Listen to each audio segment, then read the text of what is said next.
Calls of the Castle, Part 4, written by Rickanddisgusting. We followed Dakota down the path that led us into the forest. Slowly the trees enveloped us until nothing could be seen but their massive trunks. The treetops reached so high, the blue sky beyond them was barely visible. It was awful quiet. Not only did none of us say a word, I couldn't hear anything but the crackling of dead leaves under my sneakers. There was no sound of birds or chirping insects. We were abandoned. After hiking down the path for what seemed like ages, someone finally broke the silence. "Has any of you noticed that there are no animals here?" Scooter asked. "Not until now," Dakota replied. Quiet again. After a while, I decided to talk to Ryan. "Hey, Rye." "Sup, Gabe," she said. "Thanks for standing up for me earlier. For always being strong for me," I told her. "Of course, buddy." She gave me a small smile. I smiled back, the feeling unfamiliar after all of these hours of stress. "I know you always feel a big sense of responsibility," she continued. "You don't have to bear it alone. We're a team, remember?" "Right, we're a team," I tried to remind myself. She cracked up suddenly. "Remember back in middle school, when we both had a crush on that girl? What was her name again?" "Vanessa," I laughed. "Right, Vanessa." She sighed before she went on. "She was obviously into you, but instead of acting on it, all you cared about was me not noticing." Of course, I did notice. "But I didn't want you to get hurt," I told her, grinning. She scoffed and punched my arm. I felt rejuvenated from talking to Ryan. Only she could do that. Finally, things were starting to look like they might be okay after all. Until Kane brought us back to our harsh reality. "Glad you still have your best friend," he muttered. "Kane," I started. He stopped walking. "No, I don't want to hear it. How can you still laugh and act like nothing happened when Susie's dead?" he screamed. Ryan walked up to Kane and gave him a strong hug. She let go and held onto his arms as she addressed him. "I'm so sorry, Kane. I know how much she meant to you. We all loved her. I'm just doing what I can to stay sane right now. You know?" Kane looked furious at first, but slowly, the corners of his mouth started twitching. Soon enough, tears were rolling down his cheeks, and he broke down. Scooter and I walked up to them, and I squeezed Kane's shoulder reassuringly, as Scooter gave him a hug. Kane sniffled and wiped his tears as he let go of him. I know, it just hurts so much," he said, his voice shaking. "You're not alone in this, Kane. We're right here for you," Ryan assured him. "Exactly. We have to be there for each other right now and work as a team," I said as I met Dakota's eyes. He just looked away. I had never seen this side of him. We always complimented each other so well, and now he wouldn't even acknowledge me. He kept walking instead, and we followed. We walked for hours on end without a single change of scenery, until the path ended in a large clearing where a huge tree stood by itself in the middle. It looked even taller than those trees that surrounded the area. There was no way to know where to head next, but that was a problem for later. "This looks like a good spot. Let's go and rest up for a bit, guys," Dakota addressed us. "I can't argue with that," Ryan admitted as she walked over to the tree. She sat down in the grass and leaned her back against its base. "Did you guys bring something to eat?" I asked. Scooter shook his head no. "I've got a bag of Doritos and some Oreos," Kane replied. "A banana and some Skittles," Ryan followed up. "I have 2 tuna sandwiches and a large bottle of Coke," was the first thing that Dakota had said to me in a while. "How about you?" "I only have a small bottle of water and 2 bars of chocolate. We won't be able to survive off of this for too long," I told them. I wish that I'd followed a healthy diet right now. Kane groaned as he sniffled one last time and wiped the last of his tears. I heard Scooter's stomach rumble. When's the last time that you ate, Scoot? I asked him. Yesterday, I think, he replied. Scooter was skinny, really skinny. I knew he never took good care of himself. I had never seen him eat when the rest of us did. You need some food in your system. I don't want you to suddenly collapse, I urged him. It's okay, man, I'll manage. You guys need it too. He declined hastily. You can have some chips if you want, Kane offered. Dakota, can't you give him one of your sandwiches? I asked him. There was a pause. I don't know. I'm pretty hungry as well. Dakota turned him down.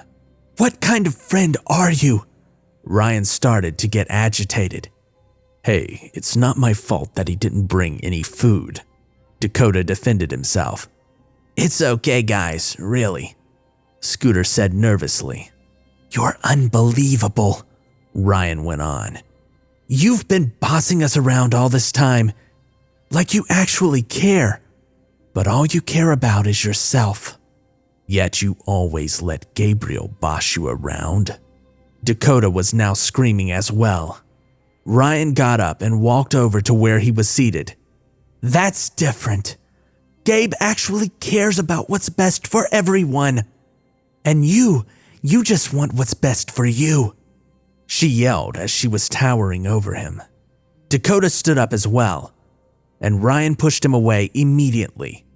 I sprinted towards them and threw myself in front of Ryan. Whoa, Rye, calm down, please. We can't afford to fight right now, I told her. But Please, I urged. Ryan stormed off and walked over to Scooter. She knelt down and reached around in her backpack. Here, she said as she aggressively handed him the banana. It's not much, but it'll give you some energy for a while. Scooter looked shaken, yet grateful as he accepted the food and started munching it down slowly. We spent a while rationing our food. I was so thirsty, but I had to stop myself from downing the whole bottle of water because I knew that I would need it later. After eating a bare minimum amount of snacks, Ryan broke the silence. So, what do we do now, oh great leader? She said as she addressed Dakota. I'm glad you asked, he replied, ignoring her sarcasm. I figure we need a vantage point to know where we're headed. So, I will scale this tree and take a look around, he shared matter-of-factly. I looked up at the tree. Its base was slim, but it was enormous in height, easily towering above the trees around it. The tree had shed all of its leaves, which exposed thin branches spread out all over the trunk. They made the tree look climbable, but if you looked closer, you could see that they were becoming brittle. I don't think, I started to interject, but he was already making his way up. Be careful, I said eventually. Dakota climbed slowly and steadily as we stood around and watched. He was never the athletic kind, but he was rather tactical. He seemed focused as he calculated each step. The first 6 feet looked easy until the branches started thinning out, leaving more space between them. Can you see anything? Ryan yelled. Not yet, I need to go higher, Dakota yelled back. He was struggling to find his footing, but still managed to jump from one branch to the next. Dakota's figure shrunk smaller and smaller as he kept gaining in height. When it looked like he was about as high up as he could get, I heard him call out, I can see the end.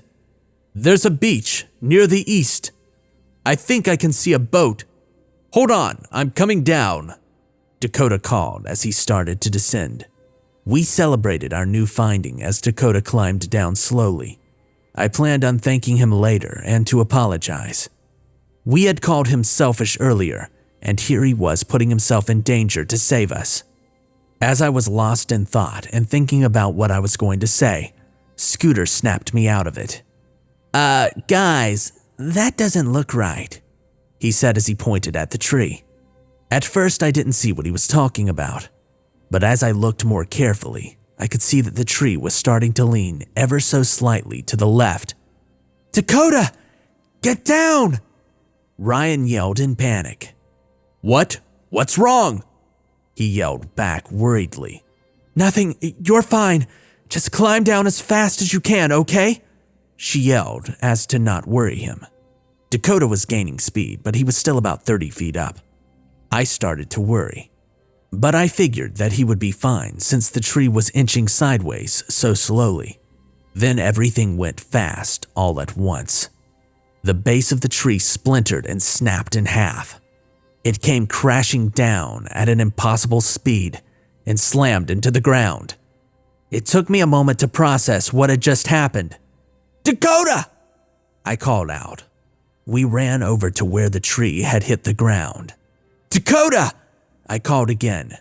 There he was. Dakota was sprawled out on his back.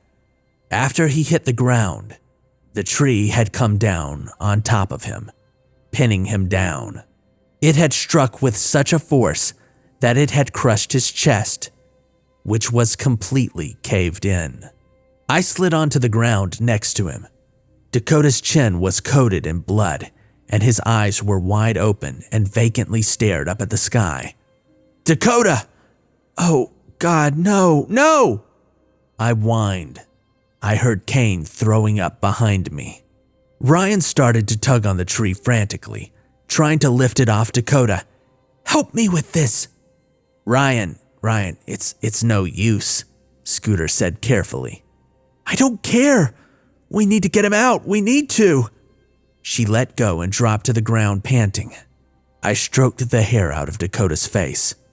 "I'm so sorry, Dakota," I sobbed before closing his eyes. I sat there for a while, staring at my dead friend. I felt sick that we'd parted fighting, and now knowing that I would never be able to make up with him. "We need to bury him," Ryan eventually said. "How?" I asked as I wiped my tears. "It doesn't matter. We can't leave him like this," she said as she tried to remain calm. Right. I looked around frantically, but my mind drew a blank. "We could make a cairn," Scooter offered quietly. Ryan looked at him as if to say, "What are you talking about?" "Cover him with rocks," Scooter added before Ryan could do so. We all wordlessly agreed and started towards the edge of the clearing to search for anything worthy of covering Dakota with. We stayed close together as we silently tried to distract ourselves with the task. It wasn't easy, but after a long time, we'd gathered a small pile. Kane even managed to find a couple of flowers that were still in bloom. It would take a long time to gather enough, but that was the last thing I cared about right then. We walked back to the clearing, intent on burying our friend. I didn't mind that collecting the rocks had taken us so long because I wasn't ready to look at Dakota's face again. As it turned out, I didn't have to worry about that. When we got back, his body was gone. The entire tree had disappeared. The clearing was empty.